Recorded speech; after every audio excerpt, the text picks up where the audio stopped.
beware. I know I got some New Yorkers there. Watch this. Do not put your bills in a mailbox in New York City until they figure this out.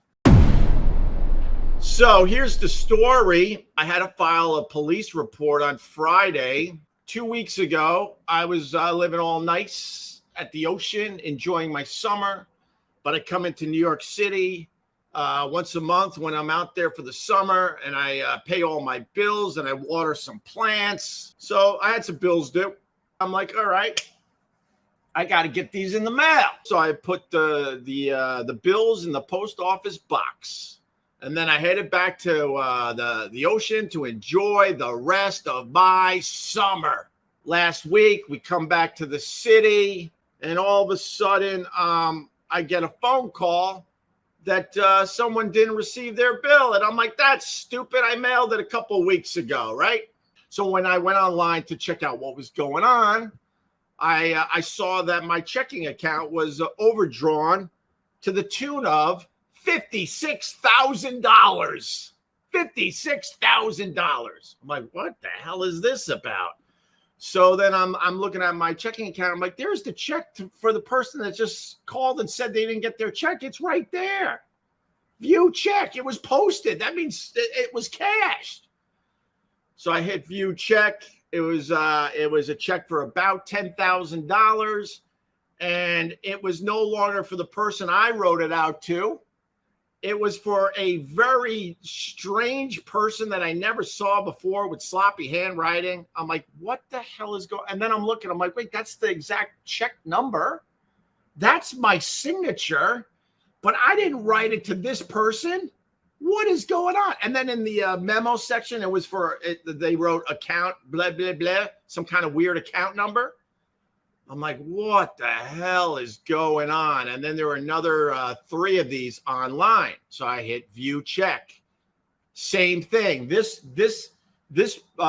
particular check, the amount I wrote was completely erased, and in its place was something like $8,716, something like that. And I remember that check was only for a couple $100. I'm like, oh my God, no, what happened? Exact check number. Same thing with check 3 and check 4. Long story short, I marched to the bank. I marched upstairs. Sir, you can't be up here. I'm like, mind your own business. I need to talk to him. I go into his little glass office where everyone could see us, and they know something big is happening because they're all peeking around their cubicles. And I'm like, because they can't hear me, you know. It's like, oh my God, I'm so sorry that happened to you. And then I'm one of these preferred customers. I don't know what that means. I don't know what you get when you're a preferred customer for anything. So then Frederick goes, let me call corporate. I'm like, yeah, let's call corporate. And long story short, he couldn't get anyone from corporate. He was dialing numbers and punching in codes because he works for the bank. So he's got more of an inside track than if I did this at home, right? And he's trying to get the people on the phone to deal with this check fraud. And he can't do it. They're hanging up on him. They're giving him different numbers. He's calling the other number, and then that number means nothing. So he has to start all over again. I start laughing, even though I'm down 56 G's. I go, Frederick, I got to tell you, it gives me such pleasure to know that you have to deal with the same crap the rest of us have to deal with when we have to call a company because we have a problem. He goes, you have no idea. I'm like, well, I kind of have an idea because I'm sitting right across from you and I'm watching it happen in real time. So finally get a guy on the phone. I had to tell the guy no less than 5 times that I had nothing to do with these checks. Nothing to do with these checks. Because at one point, the guy, after I explained that I had nothing to do with these checks 3 or 4 times, he goes, so did you authorize these checks to these people? I'm like, I don't know how else to tell you that the only thing on this check that is me is my signature. The payee was erased. The amount was erased in some of the checks. Excuse me. And then the memo section, I have nothing to do with anything. The only thing I have to do is, I can tell you this much. It's definitely one of my checks. Definitely one of my checks that has been completely washed. And the only thing that is still there is my signature. Okay, sir. Okay. Are you willing to sign an affidavit? Yes, I'm willing to sign an affidavit. I have nothing to do with this. Give me my money back. Well, sir, we're going to have to investigate. Blah, blah, blah, blah, blah, blah, blah. We're going to send a form that you need to send back within 10 days. Blah, blah, blah, blah, blah, blah, blah. All right. Thank you. And then they go, are you willing to testify if it comes down to that? I'm like, yes, of course I am. I just want my $56,000 back. And then Frederick goes, wow, man. All right. We're going to have to, block your account, and we're going to have to start all new accounts for you.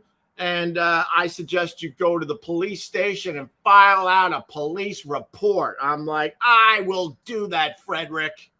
And by the way, beer's on me at Gephardt's. He goes, oh, I go to Gephardt's all the time. I'm like, well, next time I see you, Frederick, beers are on me, brother. He actually was very, very cool. So I go home, give my wife, some of the updated info, and she goes online, and it turns out the latest scam is that somebody out there, maybe multiple people, they have what's called the arrow key, I think it's called. The arrow key basically opens up the mailboxes outside the post office and all over New York City. The city doesn't want anyone to know about this because it's a big ass fucking problem.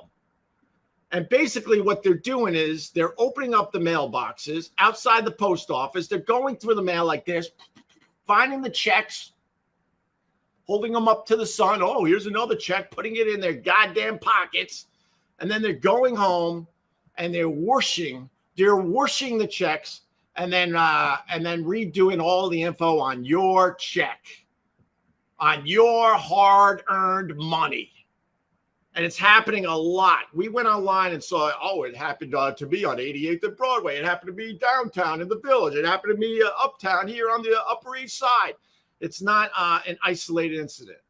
And when I went to the police station to fill out my report, they go, oh yeah, it's a big problem.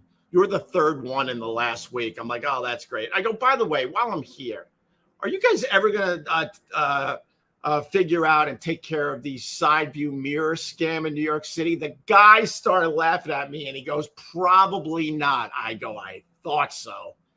So I sat there in this grimy, dirty lobby of a police station for 3 effing hours. The lady who's pregnant that they took off the street and now she has to do the paperwork. She could have been nicer. She goes, wait for a detective. I'm like, no effing problem. They march me upstairs. The lady knocks on the door. The detective that was supposed to talk to me, he's behind a cubicle. And all of a sudden, he goes, I'm busy. Tell him to come back. And she gets all scared. I'm like, damn, man, you guys work together? And this guy could scare you like that? So we march back down to the lobby. I sit there for another hour. It's a total, like I said, of 3 hours just sitting there. I got the preliminary paperwork done.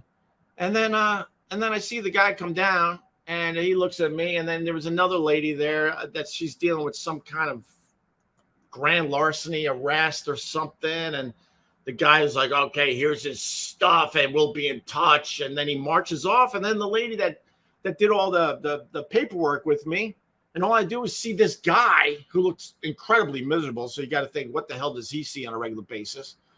All of a sudden, he marches out, and then she goes, he's going to call you. That was 3 days ago. So technically, I filed a police report, but I still got to talk to the detective to try to get my $56,000 back. And that's where we stand today. And the overdraft fee is crazy, and they're charging me because I haven't paid the overdraft. The overdraft is like something like, what was it, $16,000? It's like, I do okay these days, but I can't. So now I got to march back to the bank and talk to Frederick and say, hey, what about the overdraft fee? I owe $16,000 now because I didn't have the money to cover these checks that this scammer took from me with the fake checks. So now I got to deal with that.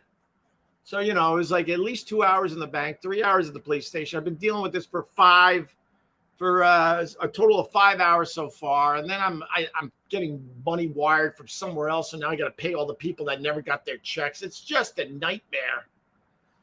I've only been back in New York, and, the parking was crazy. And now, I'm a victim of check fraud. Beware. I know I got some New Yorkers there. Watch this. Beware. Do not put your bills in a mailbox in New York City until they figure this out. And then my wife did a little more of this online, checking things out. And a couple of the mailboxes, they have brand new like wraparound locks on them because they know this is a problem. So I don't know if it was a disgruntled employee or what. I have no idea how they got the key, but somebody got the key, and and it's happening all over New York. So you got to march into the post office and hand your bills right to a person. And then I know everyone's like, why are you still? I just like writing out my checks to see where I'm at. That's just how I am. I know you can pay the bills online. I know. And I guess I'm going to have to do more of that as I move forward. There you go. So that's why I had to file a police report. This city's exhausting. It's exhausting.